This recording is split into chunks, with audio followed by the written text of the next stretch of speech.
There is a version of you that you haven't met yet. A version so centered, so rational, and so relentlessly consistent that if you met him today, you wouldn't just respect him, you would recognize him as free. Most people think discipline is about external habits, the gym, the diet, the schedule. They are wrong. Real discipline is not a task. It is an act of fundamental liberation against your own impulses. It is the ability to look at your emotions, your fatigue, and your endless distractions, and command them into unyielding silence. The Stoics knew this. From Epictetus the slave to Marcus Aurelius the emperor, they understood that the only true power in a chaotic world is power over yourself. You cannot be soft. You cannot be unpredictable. You must become a fortress whose walls are unbreachable by fear, desire, or the tyranny of external opinion. When you become truly disciplined, people don't just respect you. They get nervous around you. They sense a profound shift. They see a person who can no longer be manipulated because you have no buttons left to push. A person who has stopped negotiating with their own weakness. And that reassures them that you are reliable, while simultaneously terrifying them because you are unavailable to their chaos.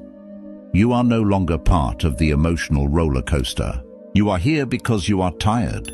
You are exhausted by your own inconsistency. You are sick of making promises to yourself that you break by noon. You are watching others rise while you stay trapped in the same loop, the momentary flash of motivation, followed by the inevitable collapse back into comfort. You want to know how to build a mind that is unbreakable. I am going to show you how. This is the Stoic path to inner sovereignty. We are going to apply the timeless philosophy of Epictetus and Marcus Aurelius to your daily existence, transforming weakness into armor. By the end of this video, you will understand why seeking external validation is slavery and why achieving unshakable discipline is the ultimate freedom. The secret isn't in what you add to your life. It's in the weak, dependent parts of yourself you are willing to subtract and discard. Most men are slaves to their mood. The moment you start this path, you stop being a slave. You become a sovereign. But sovereignty has a price: absolute, uncompromising self-control. Are you willing to pay it? The first law, the discipline of assent, the dichotomy of control. Stoic principle: make the best use of what is in your power and take the rest as it happens. Epictetus: the average person is a slave to their impressions. A sharp criticism, a sudden piece of bad news, or a strong craving. They immediately assent to these feelings and react emotionally. Their life is an endless, desperate defense against what happens to them. The disciplined person achieves control through the dichotomy of control. They distinguish clearly, ruthlessly, between what is in their power, their judgments, their chosen actions, their will, their virtue, and what is not, the weather, other people's opinions, market conditions, the past. Your first, most vital act of discipline is the rejection of automatic assent. When a negative thought or impulse arises, and they will arise, you must apply the masterful pause. Do not immediately accept the impression as reality. Instead, you deploy an internal checkpoint and ask, is this feeling within my control? Does reacting to this serve my virtue, my highest good? Most failure stems from a moment of instantaneous assent to the impression of, I am tired, or this is too hard, or I deserve a break. You do not stop because you are physically incapable. You stop because you negotiated with the feeling. The disciplined man does not negotiate. He acknowledges the feeling, yes, I feel tired, I am a human being, and then chooses the virtuous action anyway. This refusal to be ruled by your feelings is the cornerstone of inner freedom. It terrifies the undisciplined because they see someone who is unpushable. They throw chaos, insults, or distractions at you, and you simply categorize the event as External, not my concern, and return to your duty. The external world loses all power over you. The drill, the 3 seconds of prohairesis. This is where theory meets the battlefield. When the alarm goes off, or when the impulse to quit strikes, you have 3 seconds.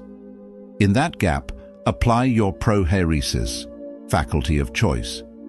Choose the action that serves your best self, not your current feeling. 1, 2, 3, move. Do not allow the negotiation to start, because negotiation is the surrender of your sovereignty. You must train your body to obey the sovereign mind instantly. The second law, the commitment to virtue, the non-negotiable standard. Stoic principle. Curb your desire. Don't set your heart on so many things, only on the things that are within your power. Epictetus. Most people fail because their goals are based on fickle externals, money, status, applause, recognition. The moment the external reward is slow to arrive, or if the path becomes difficult, their motivation dies. Their standard is conditional, temporary, and negotiable. The disciplined person sets their standard based solely on virtue, excellence of character. Your goal is not to get rich. Your goal is to be diligent and effective in your work. That is the virtue of justice applied to your labor. Your goal is not to look good. Your goal is to be courageous and temperate in your training. That is the virtue of fortitude and self-control. Virtue is the only thing that is completely within your control. You can fail at your business, external, but you can never fail at being diligent, internal. You can lose a race, external, but you can never lose your temperance in training, internal. This shift in standard is the ultimate self-reliance. It means your drive is internal and constant. You do the work not because of the promised outcome, but because the work itself is an expression of the excellence you demand of yourself. You are training to become a better human being, a more reliable self, not just a better income statement. The undisciplined are terrified of this standard because they see a person whose engine never turns off. They realize they can't stop you with a bad economy or a nasty critique, because your purpose is rooted in your character, which is immune to externals. You are playing a different game, the game of self-improvement, and that standard is absolute. The third law, the weaponization of silence, the fortress wall.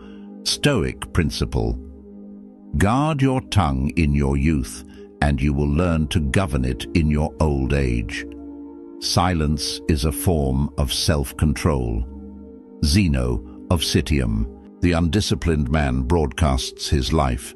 He seeks validation for effort, releasing the pressure of commitment through cheap talk. He makes promises to others that he cannot keep to himself. This instantly compromises his integrity and leaves him emotionally exposed. The disciplined man practices the discipline of silence. When you go silent, you achieve 2 things crucial to Stoic discipline: protecting your intent, internal focus. Working in silence shields your fragile intent from the external forces, doubt, judgment, comparison, that would compromise it. You make and correct your mistakes privately, preserving the consistency of your emotional state. Maintaining integrity, self-reliance. You stop making promises to the world and start keeping promises to yourself. You only speak when the action is complete, allowing your results to become your only advertisement. This silence is your fortress wall. It allows you to preserve your mental energy, which is your most valuable resource. When you don't engage in gossip, justification, or self-promotion, all that energy is funneled directly into execution and self-improvement. This scares others because their whole existence relies on noise and seeking external attention. When they see you working for months without needing a public announcement or a pat on the back, they realize you are building something for yourself, by yourself. You are immune to their applause, and therefore you are immune to their criticism. Your silence is a declaration of emotional independence. The fourth law, emotional resilience, the cold plunge of courage. Stoic principle: man is not hurt by what happens to him, but by his opinion of what happens to him. Montaigne, reflecting Epictetus. The disciplined person feels pain, boredom, fear, and desire. This is non-negotiable, but they have built the courage, fortitude, to act in spite of those emotions. This is the Stoic art of emotional resilience. When the disciplined man is miserable, he does not stop. He simply analyzes the feeling without taking its command. He looks at the misery, the craving, or the anxiety and labels it. This is an involuntary contraction of the nervous system. It is a biological signal. It is not a command or an order to stop. You train your mind to detach your actions from your feelings. The emotion is real, but your duty is more real. If you are hurt, you acknowledge the pain and choose the necessary action: healing, resting, working on. You do not allow the pain to dissolve your self-control. This is terrifying to the emotional world because it shows that you are unbreakable by circumstance. When disaster strikes, the undisciplined crumble and descend into panic. You, however, operate with cold, rational efficiency. You are the man who works harder when he is miserable, who focuses deeper when the world is chaotic. You become immune to volatility. You treat your internal state like a ship navigating a storm. You acknowledge the waves, but you never drop the rudder.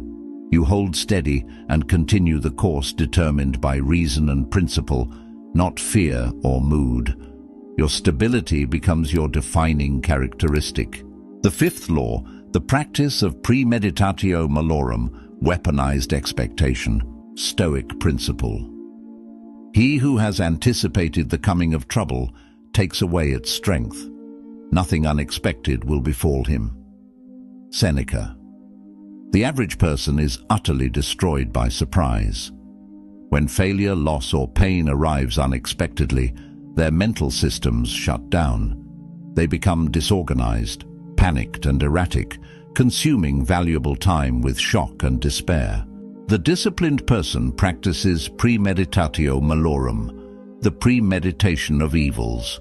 Before embarking on a goal, they spend time consciously contemplating every possible setback, failure, criticism, and loss. They envision the worst-case scenario with detailed clarity. This is not pessimism, it is psychological inoculation. By facing the possibility of the worst in the safety of your mind, you remove its power to shock you in reality. When you lose the race, you can say, "Ah, yes, I considered this outcome. This is manageable." Before a launch, you meditate on it failing, losing money, and receiving hate mail. Before a difficult conversation, you meditate on the person reacting with anger or betrayal. Before the alarm rings, you meditate on the intense fatigue you will feel and the mental excuses you will hear. The moment the predicted event occurs, you are already mentally prepared. You do not react with panic. You react with the next step determined by your pre-calculated plan. This practice makes you appear prophetic and unflappable. While everyone else is reacting to the event, you are already executing the solution. This immediate shift from reaction to execution is the signature of a disciplined mind. The sixth law, the clarity of solitude, the justice of self-audit. Stoic principle: seek tranquility by an orderly habit of life and a quiet conscience. Withdraw into yourself. Seneca. Most people fear being alone because solitude forces them to confront their own inconsistency, their own failures, and their own unmet potential. They fill every silent moment with noise to avoid the difficult, necessary internal audit. The disciplined person embraces solitude as the laboratory for justice, right action. It is in isolation that you clarify your vision and determine, with surgical precision, If your actions align with your principles, you perform a ruthless daily self-audit. Did I act with courage today by facing a difficult truth? Was I temperate in my habits, guarding my focus? Did I act with justice toward myself and my responsibilities? Did I waste time on externals beyond my control? You must be willing to walk away from people and activities that compromise your inner discipline. This sounds cold, but it is the highest form of justice to yourself. You refuse to lower your standards or dilute your energy to accommodate others' comfort. When you start to rise, people will say, "You've changed, you're obsessed, you're too serious." Good. You have not changed. You have simply clarified your standards and refused to betray them. You are not here for fun, you are here for virtue and mastery. Your solitude is where you forge the resolve that cannot be faked.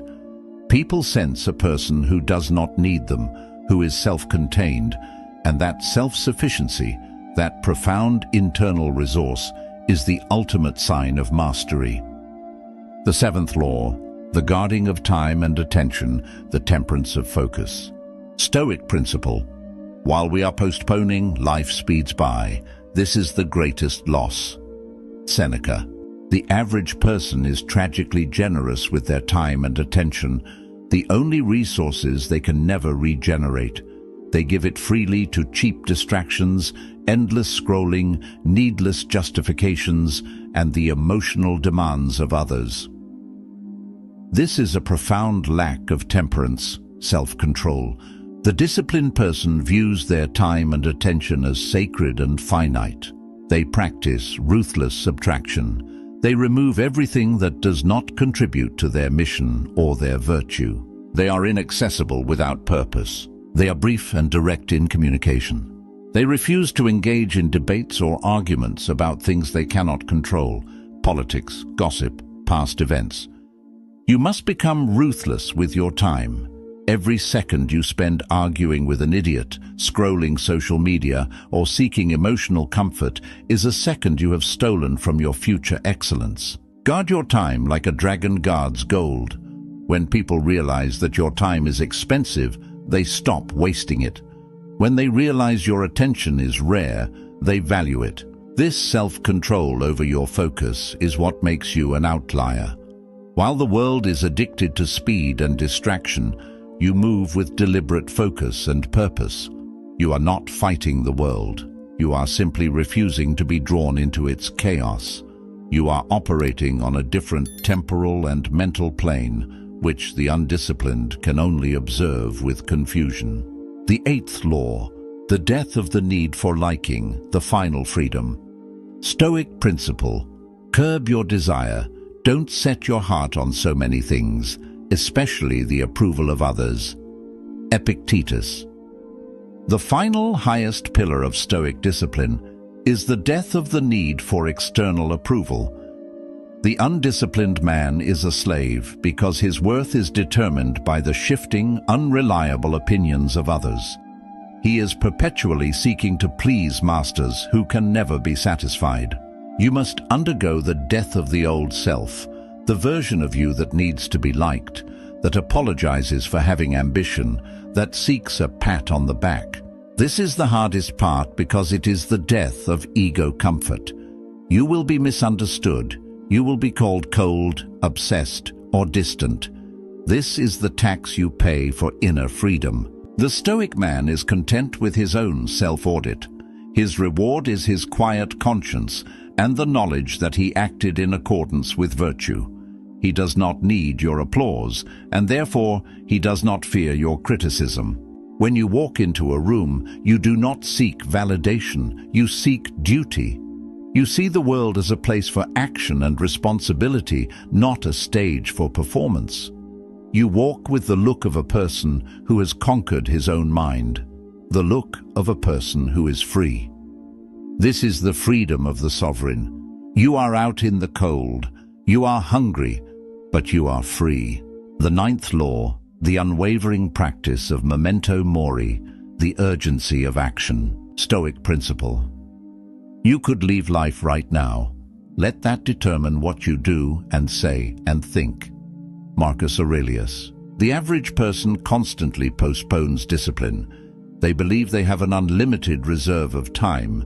They say, "I will start tomorrow," or "I will get serious next year," and they act as if immortality is guaranteed. This mindset breeds softness and procrastination. The disciplined person uses memento mori, the remembrance of death, not as a morbid thought, but as the ultimate fuel for execution. You acknowledge the fact that your time is not just finite, it is precariously short. The awareness of mortality immediately clarifies the priority of virtue. It strips away all the small, petty distractions and demands that you focus only on actions that truly matter, actions aligned with your highest principles. When you truly internalize that any given day could be your last, the impulse to scroll, gossip, or delay self-improvement becomes nonsensical. Memento mori transforms discipline from a chore into a sacred obligation to yourself. You are not just working, you are ensuring that if your life ended today, your final action would have been virtuous and worthy of the self you are striving to be. This existential urgency is a powerful driver of consistency that the average person can never access. The 10th law, the principle of sympathia, the role in the cosmos. Stoic principle: what is not good for the beehive cannot be good for the bee. Marcus Aurelius. Most people see their discipline as entirely selfish, a means to acquire more external goods for themselves. This limited perspective often leads to burnout and a feeling of isolation. The disciplined person understands sympathia, the interconnectedness of all things. Your discipline is not just for you, it is your duty to the whole.